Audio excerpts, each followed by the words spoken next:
माता के सम्मान के योग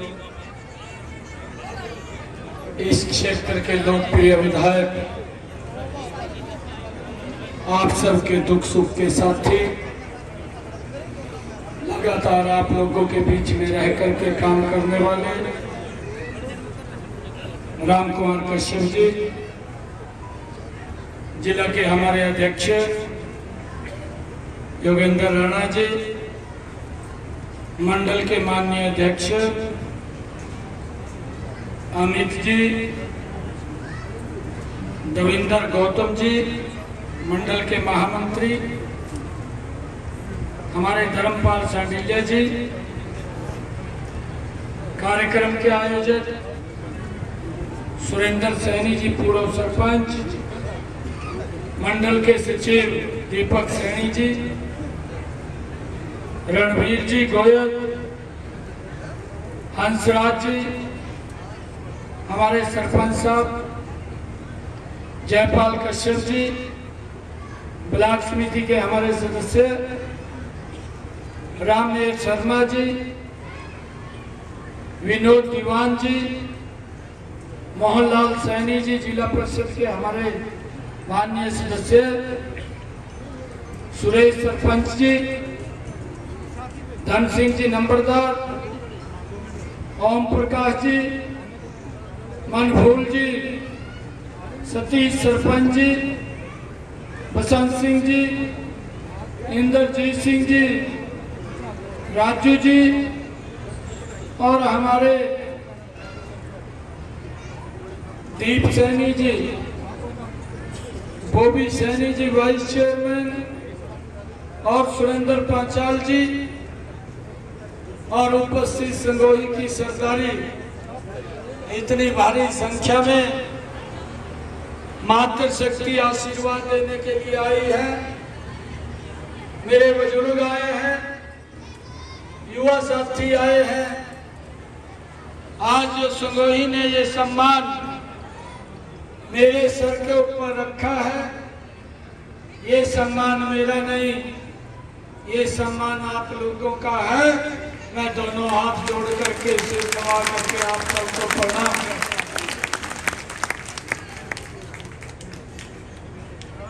चुनाव चल रहा है, ये कोई साधारण चुनाव नहीं है, ये बड़ा चुनाव है। ये गांव का भी चुनाव नहीं है, ये वार्ड का भी चुनाव नहीं है, ये चुनाव दुनिया में भारत की क्या भूमिका रहने वाली है उसको एक दिशा देने वाला चुनाव है। भाइयों, आज मैं अपने परिवार के बीच में आया हूं,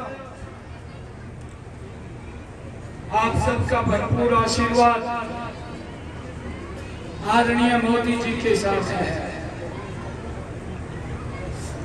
और ये जिम्मेवारी भी आदरणीय नरेंद्र मोदी जी, जो दुनिया के सबसे लोकप्रिय नेता हैं, भारत के सबसे प्रधानमंत्री हैं, ये जिम्मेवारी आदरणीय नरेंद्र मोदी जी ने दी है। ये जिम्मेवारी भारत के गृह मंत्री आदरणीय अमित शाह जी ने दी है। ये जिम्मेवारी भारतीय जनता पार्टी के राष्ट्रीय अध्यक्ष जगत प्रकाश नड्डा ने दी है, और ये जिम्मेवारी ठाकुर राजराज सिंह जी ने दी है। ये जिम्मेवारी आदरणीय मनोहर लाल जी ने आपके भाई को दी है, और मैं संगोही में ये आशीर्वाद लेने के लिए आया हूं कि वो आशीर्वाद आप दें कि इस जिम्मेवारी को 100% पूरा कर सकें। आज मैं पूरे प्रदेश में जा रहा हूं। आज जो उत्साह, जो जोश, वो लोगों का दिखता है। एक बात हरियाणा के लोगों ने दीवार के ऊपर लिख दी है कि 25 मई को चुनाव होगा, 4 तारीख को जब रिजल्ट आएगा 10 की 10 लोकसभा की सीटें बड़े माध्यम से नरेंद्र मोदी माननीय मुख्यमंत्री की, माननीय मुख्यमंत्री की। करनाल की विधानसभा ये आपके आशीर्वाद से आप लोग चंडीगढ़ में लेकर के जाएंगे। भाइयों, ये तय कर दिया है, मैं पूरे प्रदेश के अंदर जा रहा हूं, मैं दूसरे प्रदेशों के अंदर भी जा रहा हूं। एक ही आवाज हर जगह से आती है कि अब की बार 400 पार। भाइयों, जब ये बात देश के लोग बोलते हैं तो कांग्रेस का पेट खराब हो जाता है। कांग्रेस को दिक्कत होती है, और जब उसको दिक्कत होती है उसके पास कोई चारा नहीं है, फिर झूठ का सहारा है। झूठ बोलने के ऊपर ये कांग्रेस के लोगों को बरगला रहे हैं। अभी राहुल गांधी ने एक मंच के ऊपर बोला कि आप मुझे वोट दें, एक झटके के अंदर गरीबी को समाप्त कर दूंगा। भाइयों, मैं संगोही की सरकारी में हूँ, इतनी मात्र शक्ति बैठी है, कौन सा इसके पास अलादीन का चिराग है कि उसको रगड़ेगा और गरीबी को समाप्त कर देगा। उसने अपने पूर्वजों की तरफ नहीं देखा। राहुल गांधी की दादी ने 1970 में कहा था गरीबी हटाएंगे। गरीबी हटाने के नाम के ऊपर 35 वर्ष तक वोट लेते रहे, 35 वर्ष तक गरीबी नहीं हटी। और भाइयों, जब गरीबों को लगने लगा कि हर बार आते हैं गरीबी हटाओ बोलते हैं, गरीबी हटती नहीं है, अब इनको हम अपना वोट नहीं देंगे। और जब इन लगने लगा कि गरीब व्यक्ति तो कांग्रेस से दूर जा रहा है, तो राहुल गांधी के पिता ने दिल्ली में बैठ करके एक और बयान दे दिया कि लोगों का ध्यान डाइवर्ट कर दिया जाए। दिल्ली में बैठ करके राजीव गांधी बोलता है मैं तो 1 रुपया भेजता हूँ, संगोही में 15 पैसा पहुँचता है। भाई, अब 85 पैसे कौन खाता था? कौन से विकास में खर्च होने थे? कौन से गरीब को वेलफेयर पे सुविधाएं मिलनी थी? इसकी चिंता नहीं की। इतना जरूर मालूम था कि मैं 1 रुपया भेजता हूँ, नीचे 15 पैसे लगता है। 85 पैसे बड़ी रकम थी, किसकी जेब में चली जाती थी, उसने देखने की कोशिश नहीं की। आज मुझे गर्व है आदरणीय नरेंद्र मोदी जी के ऊपर। आज 1 रुपया मोदी जी भेजते हैं और डबल इंजन की सरकार 1.25 रुपया करके लोगों के वेलफेयर और विकास। भाई, ये अंतर है, ये उनकी सरकार का हमारी सरकार का अंतर है। हमारे गांव की एक कहावत है, बुजुर्ग बोलते हैं कि 1.25 रुपया लिया, 125 दिया, 100 रुपया लिया, 125 वापिस किया। ये हमारे बुजुर्ग ये कहावत तंत्र निकाल करके बोलते हैं, और ये कहावत इस डबल इंजन सरकार के ऊपर लागू हो रही है। आज मोदी जी 1 रुपया भेजते हैं, 1.25 रुपया करके लोगों के वेलफेयर के लिए खर्च करते हैं। कहीं भी लीकेज नहीं है, सभी भ्रष्टाचार के रास्ते बंद कर दिए। और भाइयों, जब ये रास्ते बंद हुए हैं जब गरीब तक ये लाभ पहुंचने लगा है तो कांग्रेस का पेट खराब हो गया। क्यों गरीब की बात कर रहे हैं, क्यों गरीब को दे रहे हैं, हमारे से ये वोट चला जाएगा, अब और कुछ नहीं, अब झूठ का सहारा ले लिया जाए। भाइयों, तभी तो राहुल गांधी साहब ने मंच पर खड़ा होकर के बोल दिया कि एक झटके के अंदर गरीबी को समाप्त कर दो। अरे गरीबी के प्रति मजबूत लड़ाई ये 10 वर्षों में नरेंद्र मोदी जी ने लड़ी है। मुझे ध्यान में है 2014 से पहले क्या हालात थे। अगर कोई गंभीर बीमारी आ जाती थी, भाइयों गरीब व्यक्ति पैसे के अभाव के कारण इलाज नहीं करा पाता था, और अगर इलाज नहीं करा पाता था तो भाइयों परिवार के साथ नहीं रह पाता था। परंतु मोदी जी ने उस गरीबी के प्रति मजबूत लड़ाई लड़ी है। आयुष्मान कार्ड दिया है, 5 लाख रुपए का अधिकार दिया है। कहीं भी जाकर के अगर दिक्कत आती है, किसी की तरफ देखने की जरूरत नहीं है, भाइयों अपना इलाज करा सकता है। ये सम्मान नरेंद्र मोदी जी ने दिया है। और भाइयों, अभी हमारे विधायक जी कह रहे थे गरीबी के प्रति मजबूत लड़ाई ये मोदी जी ने लड़ी है। देश के अंदर 4 करोड़ मकान बना करके इन 10 वर्षों में चाबियां सौंपने का काम भाइयों गरीब व्यक्ति को किया है। ये ऐसी सरकार नरेंद्र मोदी जी की है। और भाइयों आगे भी संकल्प लिया है।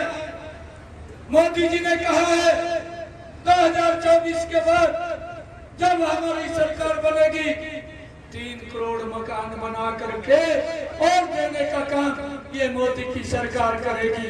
एक भी सर ऐसा नहीं रहेगा जिस सर के ऊपर छत ना हो, हर सर को छत देने का काम ये नरेंद्र मोदी की सरकार करेगी। भाई जय श्री राम, जय श्री राम, जय श्री राम जी को जय श्री राम, जय श्री राम, जय श्री राम। ये संकल्प ये नरेंद्र मोदी जी ने लिया है। ये गरीबी के प्रति मजबूत लड़ाई है। अगर मैं देखता हूँ भाइयों आदरणीय नरेंद्र मोदी जी ने इनके समय में क्या होता था आप सब जानते हैं, भूले नहीं है। ये राहुल गांधी बोलता है मैं एक झटके में गरीबी को समाप्त कर दूंगा। अरे एक गैस का सिलेंडर लेना होता था 3-3 दिन लाइन में लगा रहना पड़ता था, तब जाकर के गैस का सिलेंडर मिलता था। परंतु मोदी जी ने आकर के उस लाइन को तो खत्म किया। उस माता बहन के घर में रसोई में गैस का कनेक्शन पहुंचाया जिसके घर के अंदर आज तक गैस का कनेक्शन नहीं था। तो ऐसी आंखें खराब ना हो, ये चिंता दिल्ली में बैठ करके मोदी जी कर रहे हैं। और भाई इनके समय में क्या था, हमारी माता बहन को बरसात के समय में गीले ईंधन में ही खाना बनाना पड़ता था, जिसके कारण से उसकी आंखें खराब हो जाती थी।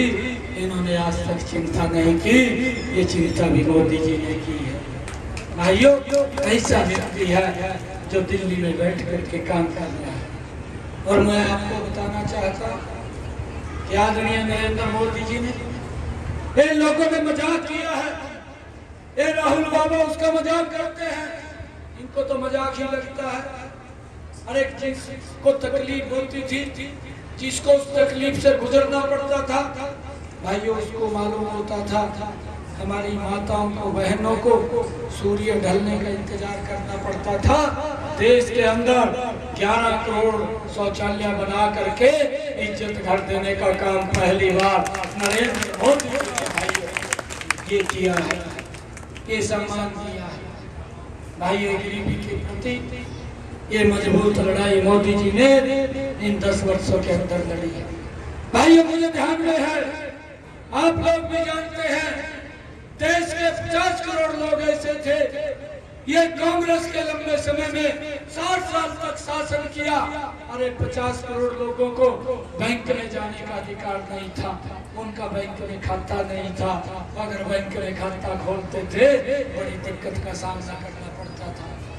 परंतु मोदी जी ने आकर के गरीब व्यक्ति को सम्मान दिया कि उसको किसी के भी तरफ जाने की जरूरत नहीं है। जीरो बैलेंस के ऊपर जनधन खाते खोल करके गरीब व्यक्ति को बैंक में जाने का अधिकार दिया है। भाइयों, सम्मान ये नरेंद्र मोदी जी ने दिया है। ये गरीबी के प्रति लड़ाई है। भाइयों, ये बोलता है कि एक झटके के अंदर गरीबी को समाप्त कर देंगे। और मुझे खुशी है बताते हुए, हमारी सेल्फ हेल्प ग्रुप की यहाँ बहनें बैठी है, क्या हाथ खड़ा करेंगे? बैठी है, काफी संख्या के अंदर। मैं मोदी जी की बात बताता हूँ। आदरणीय मोदी जी ने सेल्फ हेल्प ग्रुप के माध्यम से बिना ब्याज के बहनों को हेल्प करने का काम किया और उसका परिणाम यह निकला। पहली बार ये मोदी जी ने सोचा कि वो अपना काम करें और अपना काम करके इनकम का साधन खड़ा करें घर पर। उसके लिए हमने अब सेल सेंटर भी वो देने का मन बनाया है। आप लोग जो सामान बनाएंगे तो उसको आप परचेज कहाँ उसको सेल करना है, वो सेंटर भी देने का अभी 4 तारीख के बाद वो प्रक्रिया शुरू हो रही है। सेल सेंटर भी आप लोगों को मिलेंगे। मोदी जी ने सेल्फ हेल्प ग्रुप के माध्यम से बहनों की हेल्प की है और उसका परिणाम ये निकला कि उन बहनों ने मेहनत करके पैसा इकट्ठा किया और इस 10 वर्ष के अंदर 1 करोड़ बहनें लखपति दीदी बन गई। 1 करोड़ बहनें। और आदरणीय मोदी जी ने संकल्प लिया है आने वाले समय के अंदर 3 करोड़ बहनों को और लखपति दीदी बनाने का काम ये नरेंद्र मोदी की सरकार करेगी। ये गरीबी के प्रति मजबूत लड़ाई है। भाइयों, इन्होंने तो बात की है, काम नहीं किया है, परंतु ये नरेंद्र मोदी की सरकार ये कैसे कैसे लोगों को आगे बढ़ाने का काम कर रही है। आज किसान को 6,000 रुपए प्रधानमंत्री किसान सम्मान निधि डायरेक्ट किसान के खाते के अंदर पहुंचाने का काम किया जा रहा है और हम ये विचार कर रहे हैं हरियाणा के अंदर किसान को और मजबूत किया जाए। और भाइयों, आदरणीय नरेंद्र मोदी जी के समय के अंदर और ये कांग्रेस घमंडिया गठबंधन के लोग जो इकट्ठे हुए हैं, भाइयों इनकी एक ही सोच है। इनकी सोच है झूठ बोलो, झूठ बोल करके वोट बटोरने का काम करो, फिर लोगों का शोषण करो। ये सोच कांग्रेस की रही है।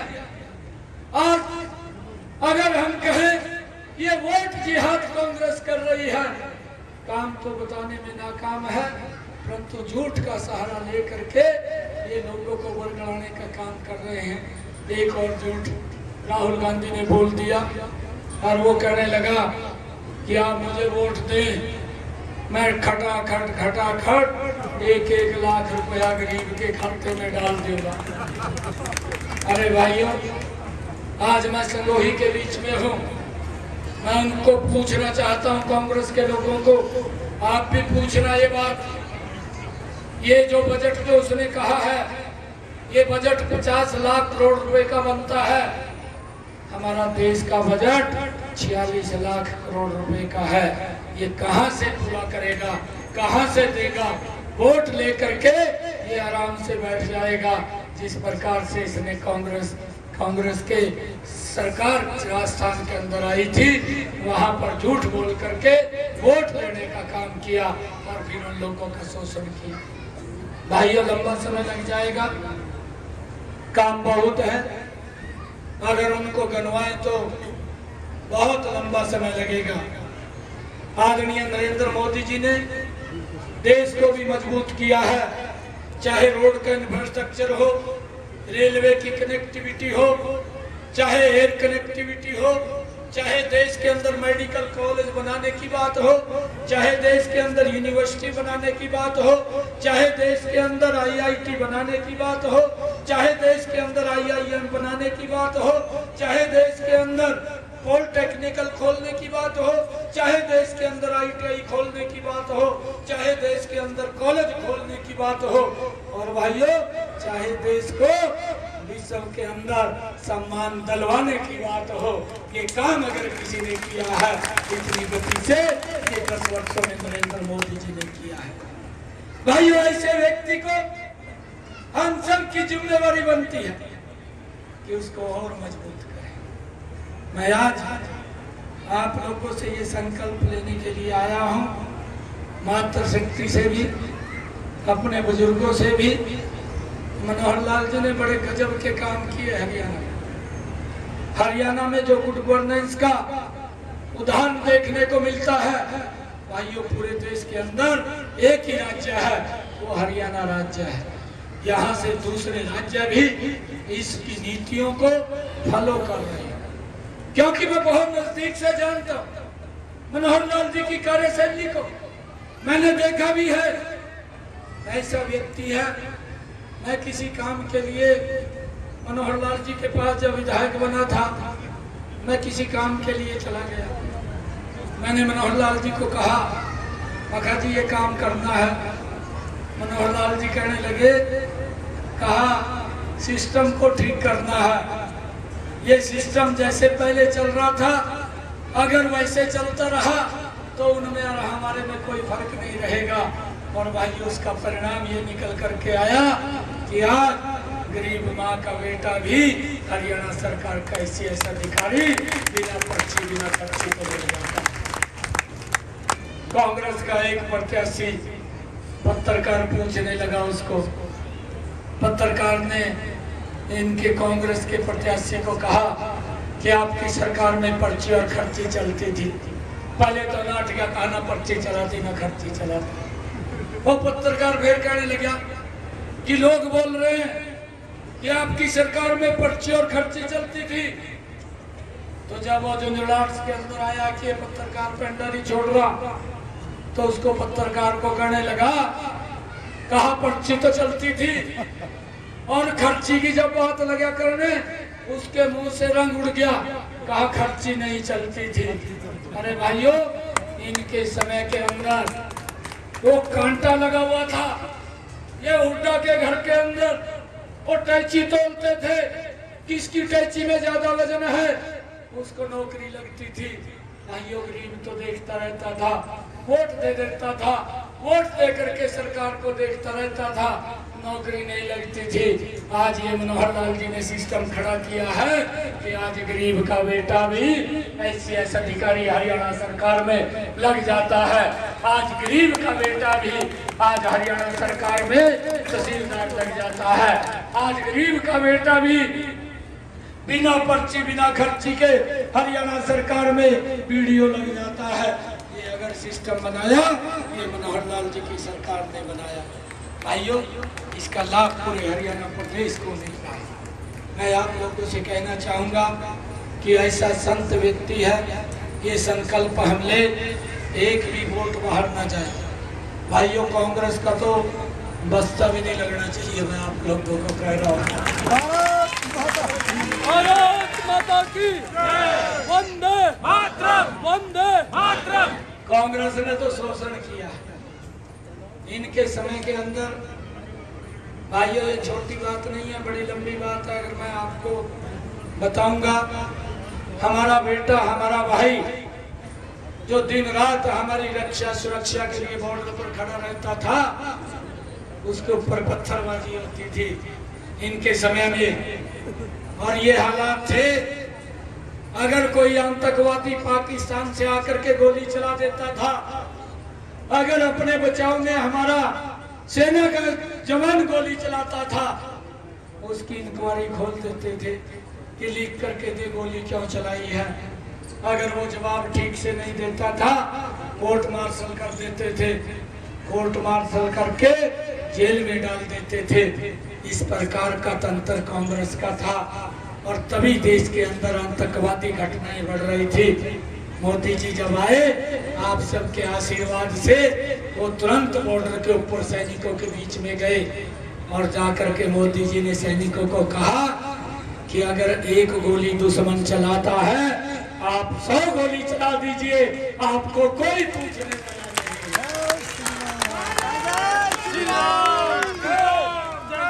और भाइयों, उसका परिणाम ये निकला, इन 10 वर्षों में पत्थरबाजी भी बंद हो गई, पत्थरबाज भी दिखाई नहीं देता, कहाँ गया कहाँ नहीं गया, एकदम घाटी के अंदर पूरी शांति है। और भाइयों, ये कितने लंबे समय से मजाक करते थे कांग्रेस के लोग। ये कहते थे, जब हम बोलते थे कि भगवान श्री राम का मंदिर बनाएंगे, कांग्रेस के लोग मंच पर खड़े होकर के बोलते थे, मजाक करते थे, मंदिर तो बनाने की दूर है, ये कहते थे कि मंदिर वहीं बनाएंगे, तारीख नहीं बताएंगे। अरे ये मोदी है, आज आपके सामने है, आज भगवान श्री राम का भव्य और दिव्य मंदिर भी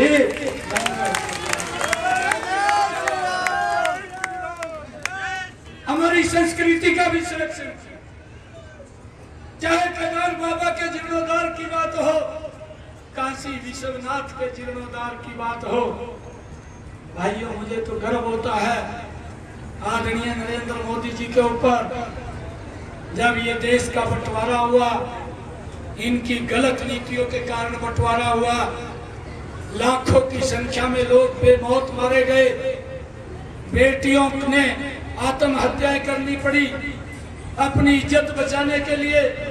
कोई ऐसा दौर, ऐसा मंजर था, इनकी आंख नहीं खुली। और उस समय के अंदर जहां गुरु नानक देव जी का प्रकाश पर्व हुआ, वो स्थान भी पाकिस्तान के अंदर चला गया। लाखों की संख्या में हमारे श्रद्धालु गुरु नानक देव जी के प्रकाश स्थल के ऊपर जाना चाहते थे, परंतु पाकिस्तान में बिना वीजा के नहीं जा सकते थे, और वो लोग बॉर्डर पर ही खड़े होकर के शीश नवा करके वापिस आ जाते थे। कांग्रेस ने आज तक नहीं सोचा, परंतु इसके बारे में भी अगर किसी ने सोचा, ये भारत माँ का लाल नरेंद्र मोदी है, पाकिस्तान के अंदर भी करतारपुर कॉरिडोर बना करके भाइयों गुरु नानक देव जी के प्रकाश पर्व स्थल को जोड़ने का काम ये इन्हीं 10 वर्षों में नरेंद्र मोदी जी ने किया है। आज हमारे श्रद्धालु भाई गुरु नानक देव जी के उस प्रकाश पर्व स्थल के ऊपर जा सकते हैं। यह संस्कृति का संरक्षण करने का काम इन 10 वर्षों के अंदर किया।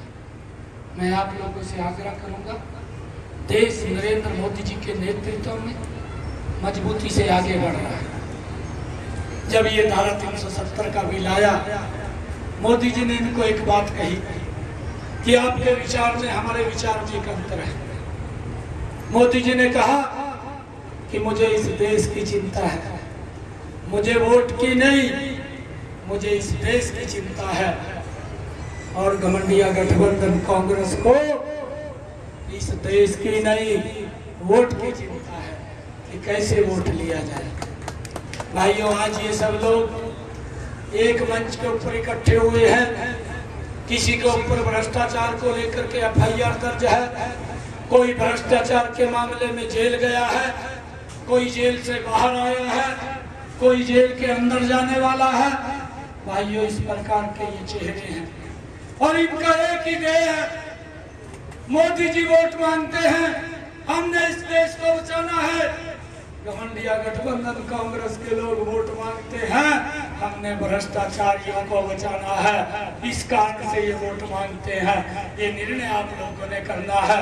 आप लोगों से आग्रह करूंगा, एक एक वोट आप कमल का बटन दबा करके मनोहर लाल जी को देश की नंबर 1 की सीट जितवा करके आप यहाँ से भेजने का काम करें। ये निवेदन, ये प्रार्थना आप सबके बीच में करने के लिए आया हूँ। बाकी के काम मेरे ऊपर छोड़ दो। 4 तारीख के बाद सारा कुछ दुरुस्त हो जाएगा, कोई चिंता नहीं करनी है।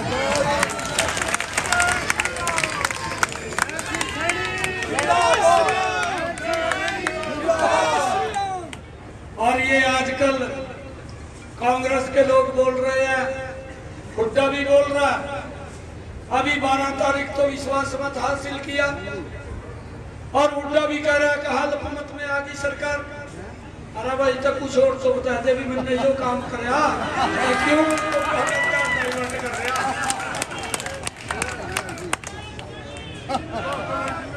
उसको खतरा ये है, ईब का खतरा नहीं है, उसको 4 महीने का खतरा है। अभी 4 महीने में मेरा कहीं खाता भी नहीं खुल रहा, उसका खतरा हो रहा उसको। और तब ये बोल रहा है कि सरकार अल्पमत में है। अरे हम तो पूरे मत में हैं, अभी हमने विश्वास मत हासिल किया है। अरे कांग्रेस ने इस देश का, इस प्रदेश के लोगों का विश्वास खो दिया है। आज आपके पास कुछ नहीं है, जब आपके पास कुछ नहीं है तो जब 4 जून को रिजल्ट आएगा, ये देश एक ही बात बोल रहा है कि अब की बार सीटें दे करके नरेंद्र मोदी जी को तीसरी बार प्रधानमंत्री बनाने का काम करेंगे। आप सब ने इतने अच्छे कार्यक्रम का आयोजन किया, मैं दोनों हाथ जोड़ करके आप सबको पुनः प्रणाम करता हूँ, दिल से धन्यवाद करता हूँ। एक जोरदार जयकारे के साथ भारत माता के जय, भारत माता के वंदे मातरम, वंदे मातरम। अब की बार 400 पार, अब की बार 400 पार, अब की बार 400 पार। बहुत बहुत धन्यवाद।